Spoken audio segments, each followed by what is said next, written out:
Welcome back to the Capture Your Confidence podcast. We are here today to talk about the confidence to quit. Yes.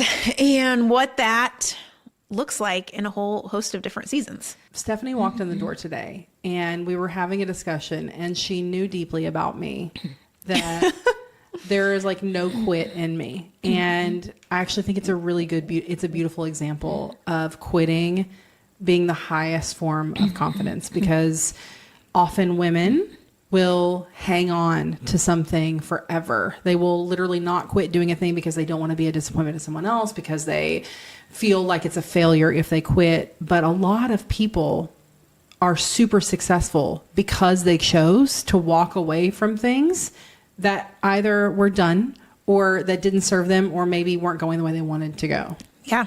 And I think having the confidence to know that, and to know that they're still going to be good on the other side of a pivot, and that a pivot is necessary to get to, you know, wherever you're trying to go, or for a certain season, is just shows that like you've been doing the work for this whole time. Yeah. And there's something about change that I think is really off-putting to people. It puts you in this place of you're feeling less confident because you just don't know what's on the other side of it. And I think that is disorienting for people. Yeah.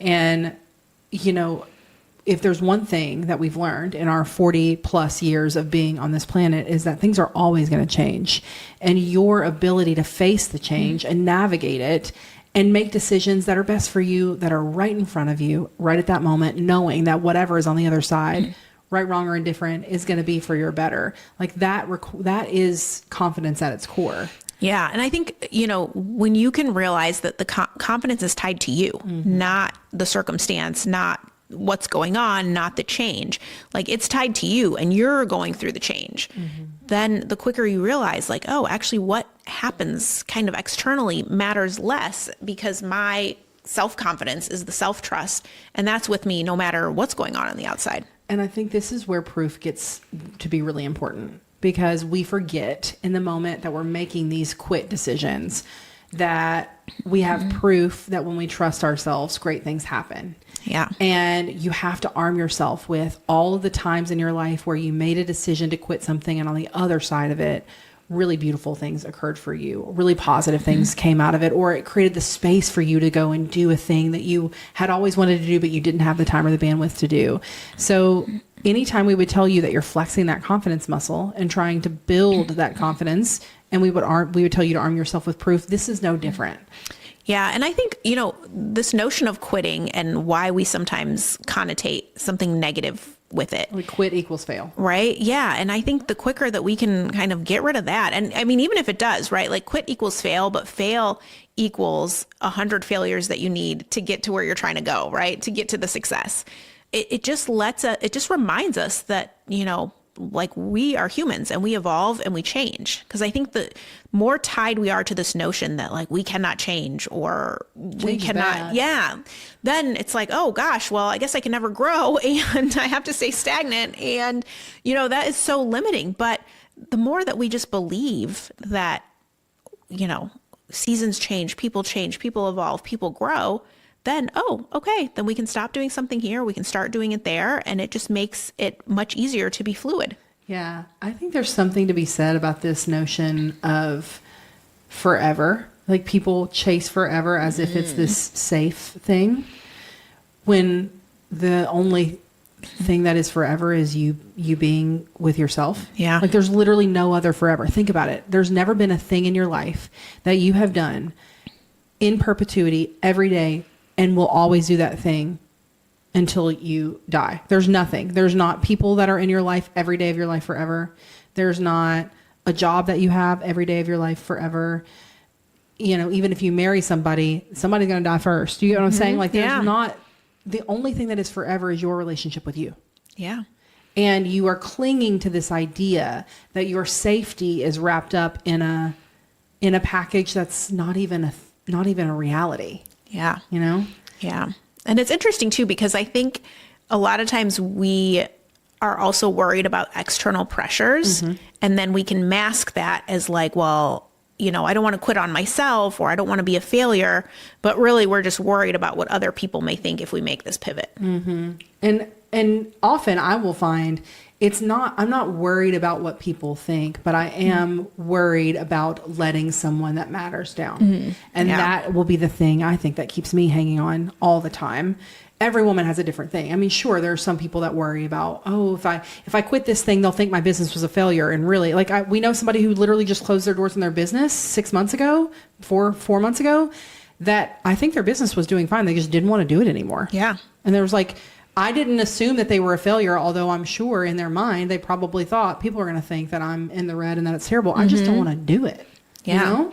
Yeah. And to have that confidence, I mean, like that is the confidence. Like that's the ultimate flex. Yeah. Like that's the point of all this, is that you trust yourself enough to, when that feeling comes within, you can make a smart choice and feel great about it. And how many times in your life did you quit something and you thought right after you made the decision to do it, oh my God, why did I wait so long to do that thing? Yeah. So many people feel the immediate relief of making a decision to walk away from something that they literally could have done months or years prior, and they just were putting off the discomfort of having to make the choice, which actually kept them in the discomfort for that entire time. I know. Okay, so let's talk about that. You've been thinking back to different times in your business. That's kind of coming to mind. Yeah. And then also me just making various career changes. What has been indicators to you that the quit was the right choice in that moment? Listen, I could tell you 1,000 examples of the signs that I needed to quit, and I knew the signs were there and I ignored the hell out of them because I didn't want to let someone down. Like if I had a client that was a huge pain in the butt and had unreasonable expectations, and I was feeling resentful every single time I was doing something for them, but I like wouldn't say it because I didn't want to be disappointed and I didn't want it to be me. Like, you know, would they assume that I couldn't handle the pressure when really I know that they had unreasonable expectations, right? Yeah. But the minute that they either decided they didn't want to work with me any longer, or if I let them go, all I felt was immediate relief. Yes. Which tells me, you know, the signs that it's time to quit well before you're ready to acknowledge them. The question is, how fast can you speed that process up for yourself? Yeah.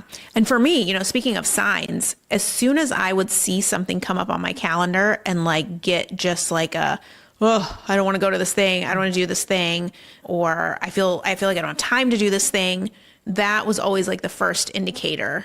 You know, there definitely have been boards and different groups and things that I've been a part of that just didn't feel fully aligned, even though, you know, I thought like, well, they'll check a box, or, you know, they'll look good on a resume.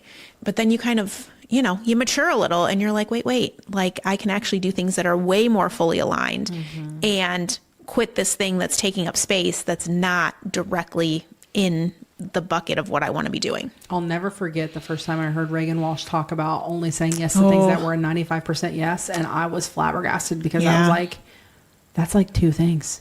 Yeah. And she said it and she meant, and girl, she walked it. Like she meant it with her whole chest. And I did have to look at my life at that point. And I often look at my life with this lens of like, wow, girlfriend, you're saying yes to a lot of things that are not a 95% yes. And what would your life even look like? Yeah. If you just said no a little bit more, or you quit things that you get into them, you were excited in the beginning and then you're like, actually, maybe not. Yeah. I mean, great Reagan story, a little unrelated, but also very related to confidence. Just earlier this year, we had been trying to schedule a lunch, and she gave me a date 3 months out from the date, that we were talking. And I was like, yes. I was like, I'm sure future me is going to appreciate this. You know, the February me is going to appreciate that in January, I didn't schedule a lunch in February. I scheduled it in April. And I just thought, like, I want to be you. Like, that is, she knew herself well enough and knew her schedule and knew like what was going on, that like, you know, the time is not now for either of us. And I was telling her how busy I was. And instead of us trying to Tetris something, she was like, let's just punt this. And I just was like, that is excellent confidence coaching right there. I love it so much. And yeah, I don't know. I think if you're the kind of person that struggles with quitting something because it either means that you failed or that you don't want it to negatively impact other people, I would remind you that, again, this whole life, you only have yourself, and you're quitting on yourself whenever you're not quitting on those things that are not in alignment for you. I love that. Do you know there was somebody that used to always say if you like felt bad about throwing away food and you would like eat it yourself, even though you actually didn't want to, but you just didn't want it to go to waste. And they would have a saying like, you know, you don't want to throw it in the garbage, but you're making yourself a garbage because you don't want to like throw this out. And it's just that, you know, that same notion of like, you know, why are you making yourself absorb the stuff that you're not interested in? Totally. You know? Totally. And yeah, I do think that quitting is the ultimate act of confidence because it just shows you're picking yourself. And like, what a gift for you to be an example of other people of like, hey, I did this thing or I made this decision and now I'm looking at my life and it doesn't fit the way that it did. And so now I'm going to choose this different thing. You're giving people permission to do that. And that is so beautiful whenever you really look at that for what it is. Yeah. So friends, if there is something in your life that you have been kind of mulling over and wondering if now is the time to quit it, hopefully we gave you some ideas and tools for things to think through to see if that's actually the right choice for you. All right. We'll see you soon. Bye.